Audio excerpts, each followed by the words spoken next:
ဒါကတော့သူများနဲ့မတူပဲ display နှစ်ခုနဲ့ထူးခြားဆန်းပြနေတဲ့လက်ထော်ယူပေါ့နော် Asus ရဲ့ Zenbook Juno 2026 version မှာလက်ထော်တွေက display size သေးလို့မကြိုက်ဘူးပါညာဆိုတဲ့သူတွေအတွက် display နှစ်ခုနဲ့ share ကြုံလို့ရအရင် generation တော့ display ပုံမိုက်လာတယ် 14 ရဲ့ 3K 144Hz ကိုမှ Asus Lumina Pro OLED display နဲ့ဖြစ်သွားတယ် anti-reflection coating လည်းပါလာပြီ hinge ကိုလည်းသူတို့ upgrade လုပ်ပေးထားတယ်ကျွန်တော် foldable phone တွေရဲ့ hinge engineering နဲ့သွားတူမယ်ထင်တယ်ပေါ့နော်အဲဒါကြောင့် display နှစ်ခုကြားမှာရှိတဲ့ gap ကိုအများကြီး short ချနိုင်ခဲ့တယ်အဲ့တော့ viewing experience ဘိုင်းမှာတီးတာပိုကောင်းလာတယ် big quality နဲ့ durability ဘိုင်းအတွက် Asus ရဲ့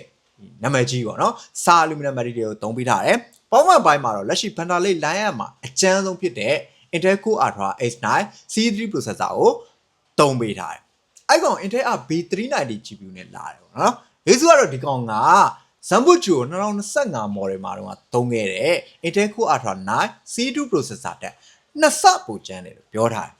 တယ် RTX 4050နဲ့တော့တိတ်မကွာဘူးဆိုတော့ဒွန်တာပေါ့ MPU ကလည်း up to 50 Hz မို့ on device AI test တွေကိုအကောင်းဆုံး handle လုပ်နိုင်မယ်ဘက်ထရီက75 Wh နဲ့99 Wh ဖြစ်သွားတာရဲ့ Intel Core Ultra C3 processor တွေက power efficiency ဘိုင်းပိုကောင်းလာတဲ့အကြောင်းမို့လို့တီးသက်တာ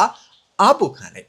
မြန်မာမှာရောင်းမဲ့စီကတော့ကျွန်တော်လည်းအထီးကျတော့မသိရသေးဘူးပေါ့နော်အဲ့ဒါမဲ့သိရတဲ့လောက်ကတော့ SCA region မှာမြန်မာစီကတော့တက်တာမယ်လို့ကြားတယ်ဟုတ်ကဲ့ဒီလောက်ပါပဲ